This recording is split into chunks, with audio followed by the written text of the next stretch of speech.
Halo, assalamualaikum warahmatullahi wabarakatuh. Kalau kita lihat-lihat ya cuplikan-cuplikan video ya seorang atlet, yaitu setelah dia beraktivitas selesai, yaitu tubuhnya itu direndam dengan air dingin ataupun merendam. Nah, kira-kira ini buat apa? Ya, apa manfaatnya ataupun ada resikonya atau enggak? Nah, merendam tubuh di air dingin, air es ya ini memang memiliki manfaat yang masih banyak yang orang belum tahu ya, ataupun juga bahayanya juga masih banyak orang yang belum tahu. Nah, sebelum itu jangan lupa subscribe dulu channel Sadam Ismail. Apa manfaat berendam di air es?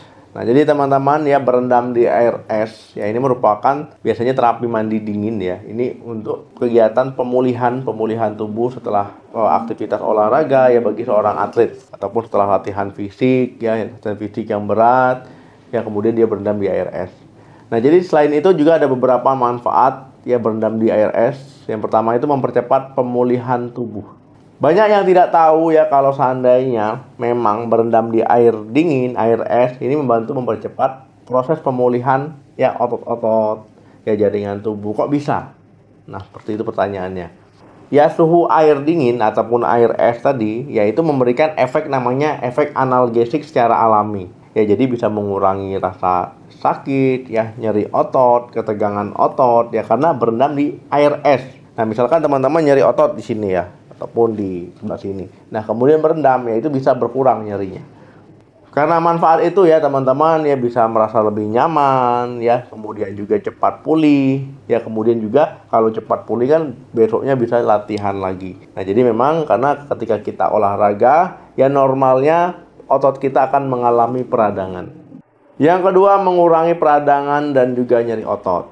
Nah, teman-teman ya, manfaat berendam di air es ataupun air dingin yaitu mengurangi peradangan dan juga nyeri otot seperti penjelasan saya sebelumnya. Karena ketika kita berendam di air dingin, ya pembuluh darah itu menyempit. Nah, ini akan mengurangi ya aliran darah ke area yang bengkak ataupun ke area yang sakit. Nah, ketika itu terjadi, ya teman-teman, peradangan bisa berkurang. Ya, kemudian nyeri bisa berkurang.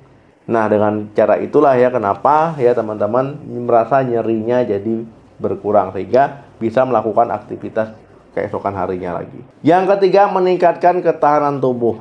Nah, dengan berendam di air es ya teman-teman ya ini juga memperkuat ya mental, kemudian juga fisik, kemudian juga dari stres ya, kemudian juga membuat tubuh kita ini tidak gampang cedera. Yang keempat, meningkatkan sirkulasi darah. Kok bisa, Dok? Tadi berendam di air es gitu kan sempit pembuluh darah, kok jadi meningkatkan? Nah, jadi gini teman-teman, ketika berendam memang dia akan menyempit, tapi ketika setelah berendam selesai ya pembuluh darah akan melebar kembali ya, sehingga sirkulasi darah lebih lancar ya, aliran darah kembali seperti sedia kala ya, termasuk ke otot-otot, ke jaringan tubuh ya, sehingga membantu proses pemulihan jaringan. Yang kelima, membantu menjaga berat badan. Nah, teman-teman ya, ini nggak seperti bayangan teman-teman ya, hanya modal berendam bisa kurus ataupun bisa menjaga berat badan, bisa nggak obesitas lagi, nggak ya. Jadi kalau berendam aja nggak ada aktivitas lain ya mustahil untuk turun. Nah, jadi dia itu mempengaruhi secara tidak langsung, mempengaruhi metabolisme ya. Ketika teman-teman berendam di air es ya, tubuh ini akan lebih mudah membakar kalori ya, sehingga teman-teman tetap perlu olahraga teratur ya, jaga asupan makan ya, dengan begitu berat badan bisa normal ataupun terkendali. Yang keenam, meningkatkan kualitas tidur. Nah, kita perlu istirahat ya, perlu tidur, tapi kalau seandainya kita habis olahraga yang berat, tiba-tiba otot-otot kita sakit-sakit, sendi kita sakit-sakit ya, pegalino ya, tidur kita pasti nggak nyenyak ya. Tapi dengan berendam di air es ya, ini membantu proses pemulihan jaringan ya, kemudian nyeri otot dan sebagainya. Kemudian dengan suhu yang rendah tadi ya, ini akan membuat tidur teman-teman jadi lebih nyaman ya, lebih pulas. Yang ketujuh, meningkatkan mood. Nah, teman-teman ya, berendam di air es ya ini dapat merangsang tubuh memproduksi hormon endorfin. Ya, ini hormonnya ini hormon bahagia.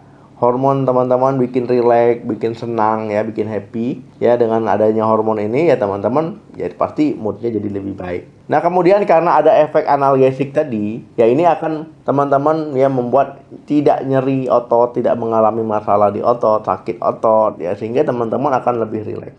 Teman-teman ya, tadi udah kita bahas manfaatnya, sekarang kita bahas resikonya. Nah, itu yang pertama itu hipotermia. Nah, ini kondisi di mana suhu tubuh kita itu turun secara signifikan. Ya, ini karena teman-teman biasanya berendam terlalu lama. Nah, gejala hipotermia itu mulai dari menggigil ya, kulitnya pucat, kebiruan, bicaranya nggak jelas ya, linglung, kayak bingung gitu. Dan juga ada kasus yang fatal, yaitu bisa mengancam nyawa. Yang kedua itu sakit jantung. Nah, jadi penurunan suhu tubuh yang tiba-tiba, yang ekstrim, ini bisa menyebabkan stres pada jantung. Ya, jadi orang yang beresiko mengalami ini biasanya sudah ada masalah di jantung sebelumnya. Nah, yang ketiga shock. Nah, jadi shock ya ini, ya itu bisa mengakibatkan ya masalah serius ya, bisa kehilangan kesadaran, ya, ataupun bahkan ini bisa mengancam nyawa. Ya, jadi hati-hati ya kalau seandainya berendam di air es, air dingin, apalagi sudah ada masalah kesehatan, misalkan jantung tadi. Yang keempat, frostbite. Nah, jadi berendam di dalam air es terlalu lama, ya ini bisa mengakibatkan kerusakan kulit, ya jaringan di bawah kulit, ataupun luka bakar ya akibat dingin, ataupun dikenal dengan frostbite. Jadi hati-hati. Yang kelima, masalah pernapasan. Nah, jadi teman-teman ya, biasanya kalau seandainya berendam di air es kan suhunya terlalu ekstrim ya, turun, dingin ya. Nah, ini juga bisa mengalami masalah pernapasan. Misalkan kalian sudah ada penyakit asma. Nah, ini bisa ya timbul masalah. Yang keenam, nyeri. Memang manfaatnya tadi kan mengurangi nyeri, menghilangkan nyeri. Tapi ya kalau pada beberapa orang malah bisa tambah nyeri ya, karena paparan dingin yang terlalu ekstrim tadi. Nah, kemudian ada beberapa tips ya supaya berendam di air esnya itu aman. Yang pertama itu mulailah secara bertahap. Nah, jadi jangan coba langsung air es yang terlalu dingin.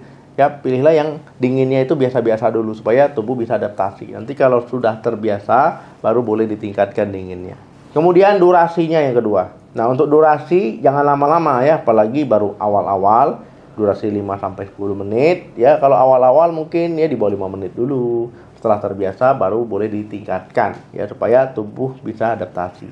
Nah, yang ketiga itu pemanasan dulu. Nah, jadi tubuh teman-teman itu perlu pemanasan dulu ya sebelum masuk ke air dingin supaya ya bisa lebih hangat, supaya tidak tiba-tiba turun mendadak. Apalagi ya nanti setelahnya juga ya teman-teman bisa melakukan peregangan dulu ya, kemudian gerak-gerakan kecil supaya lebih nyaman. Yang keempat, hidrasi. Ya, artinya teman-teman ya sebelum masuk dan setelah masuk ya harus cukupi cairan yang banyak minum supaya tidak ada gangguan masalah elektrolit. Ya, karena kalau seandainya teman-teman ada kurang minum, ya terhidrasinya nggak baik, ataupun dehidrasi yang malah bahaya ketika masuk ke air dingin. Yang kelima itu gunakan pakaian yang tepat. Nah, jadi kalau seandainya berendam di air es, gunakan pakaian yang tepat, misalkan pakaian renang. Tujuannya supaya paparan dinginnya itu nggak langsung ke kulit. Ya, jadi jangan coba-coba ya berenang itu tanpa busana. Yang keenam, kenali tubuh. Nah, jadi teman-teman harus mengenali tubuh diri sendiri ya. Harus mengenali kemampuan diri sendiri. Kalau misalkan saat berendam ya tiba-tiba, oh kok nggak nyaman nih, kok agak lain nih, ya langsung berdiri, langsung tegak ya. Jadi jangan dipaksakan. Nah, kemudian untuk frekuensi juga jangan terlalu sering ya. Misalkan seminggu sekali, ya paling banyak 2 minggu sekali ya. Jangan berlebihan, hampir tiap hari itu nggak boleh, malah nggak bagus. Ya, kemudian apalagi kalau sudah ada masalah kesehatan sebaiknya dihindari, misalkan punya penyakit jantung ya, hipertensi, atau sedang hamil, atau ada penyakit asma, penyakit diabetes tipe 2, penyakit arteri perifer ya. Jadi sebaiknya ini ya menghindarinya. Untuk cara yang teraman, tip yang paling aman memang adalah menggunakan pendamping ya. Jadi menggunakan profesional artinya. Jadi ini untuk menghindari ya resiko ataupun dampak yang ditimbulkan ya, supaya tidak terjadi apa-apa ya, karena kalau pendamping kan dia lebih tahu, lebih berpengalaman ya, lebih bisa mengantisipasi ya kondisi yang tidak terduga. Nah, jadi teman-teman ya itu tadi manfaatnya, resikonya, dan juga tipsnya ya supaya lebih aman. Tapi kalau mau lebih aman lagi adalah menggunakan pendamping profesional ketika melakukan ya kondisi ataupun hal ini, supaya tidak ada terjadi hal-hal yang tidak diinginkan. Terima kasih yang sudah nonton. Jangan lupa di like, di subscribe channel ini. Sampai ketemu lagi di video saya selanjutnya. Salam sehat, sampai jumpa.